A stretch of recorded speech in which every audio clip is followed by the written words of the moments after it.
السلام عليكم ورحمة الله وبركاته. أهلا بكم في قناتي قناة جاتو في جاتو. النهاردة إن شاء الله هنعمل مع بعضينا الكحك بطريقة سهلة جدا وبسيطة، وكمان مقادير مظبوطة 100%، هتخليه ناجح معاكي من أول مرة. تابع معايا الفيديو للنهاية عشان فيه تريكات وفيه حاجات كتير جدا هتكون تايهة عنك لازم تعرفيها. بس حابة أقولك الأول، لو انت أول مرة تشوفي قناتي ياريت تشتركي وتفعلي الجرس وتحطي لايك للفيديو لو عجبك، ويلا بينا نشوف الكحك الجميل ده اتعمل ازاي.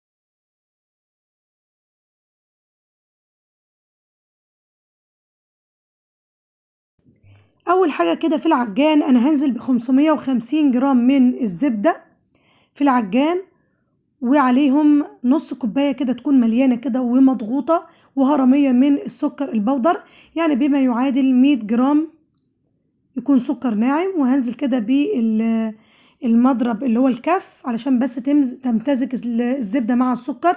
وبعد كده هغير بقى للمضرب بتاع البيض عشان يخلي الزبده والسكر يعلى معايا ويهيش ويكون لونه ابيض.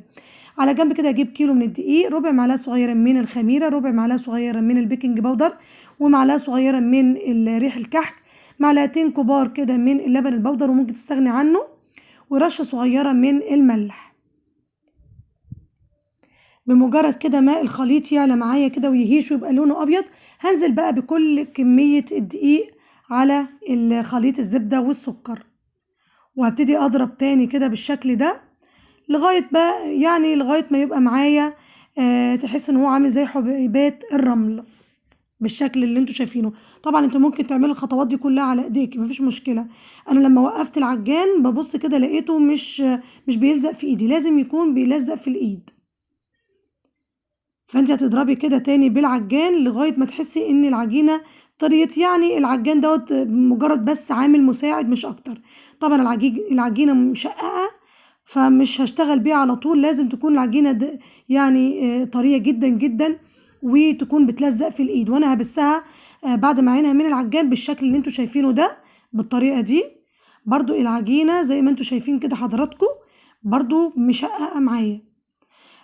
لما عجنت كتير وبستها كتير حسيت ان برضو مفيش فايدة، فنزلت بمعلقة مقدار 30 جرام وقعدت بس فيها كده على جنب من غير العجان لغاية ما طريت معايا بالشكل ده وبقت بتلزق في ايدي. وده طبعا النتيجة اللي انا عايزاها في النهاية.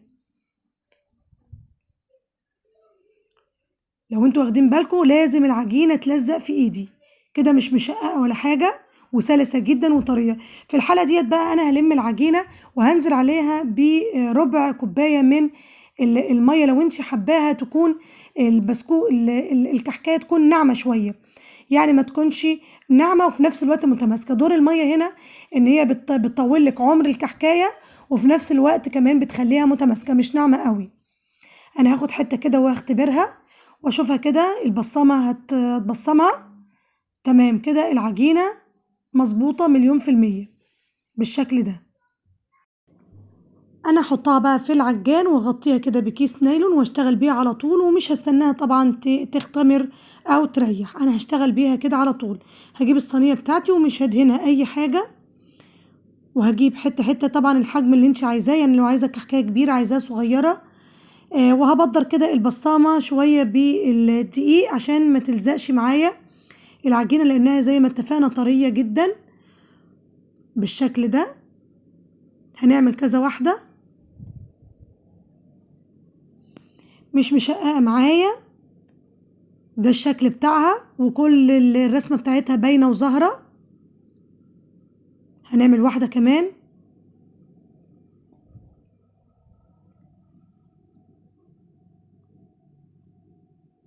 مادام العجينة ناجحة معاكي وطرية فهتعرفي على طول ان البصامة هتبصمها بدون اي مشاكل. ده شكل العجينة. سلسة وطرية وجميلة. انت ممكن تعملي طبعا اشكال تانية، يعني بصمات تانية، القالب، الحاجات اللي كانت امهاتنا بتستخدمها. انا استخدمت القمع دوت، وهضغطها كده بالعجينة، بس لازم تبدريها بشوية دقيق علشان ما تلزقش معايا العجينة. والحجم اللي انت عايزاه، عايزة تكبري عايزة تصغري، انت بتتحكمي في حجم الكحكاية تماما بالشكل ده. وهضغطها معاكم كده وهدينا شكل جميل جدا. ده الشكل بتاعها جميل جدا، والرسومات باينة فيها وبارزة كمان، ومش هتختفي بعد ما تتحط في الفرن. هعمل واحدة كمان،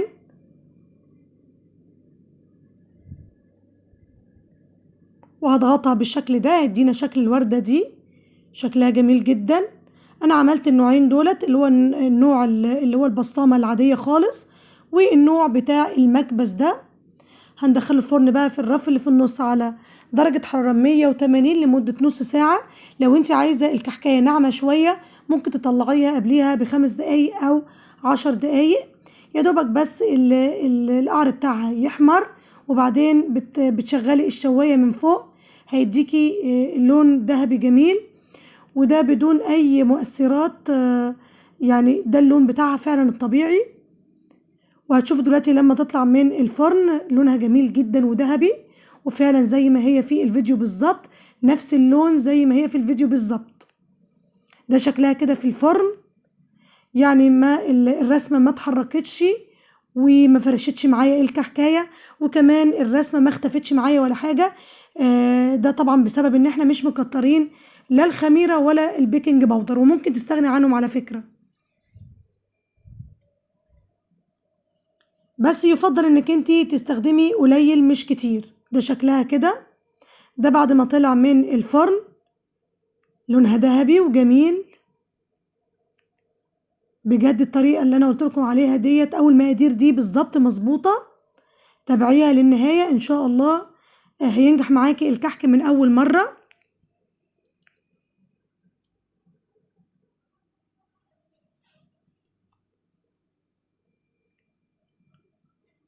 الكحكاية متماسكة تماما وفي نفس الوقت الناعمة ودايبة.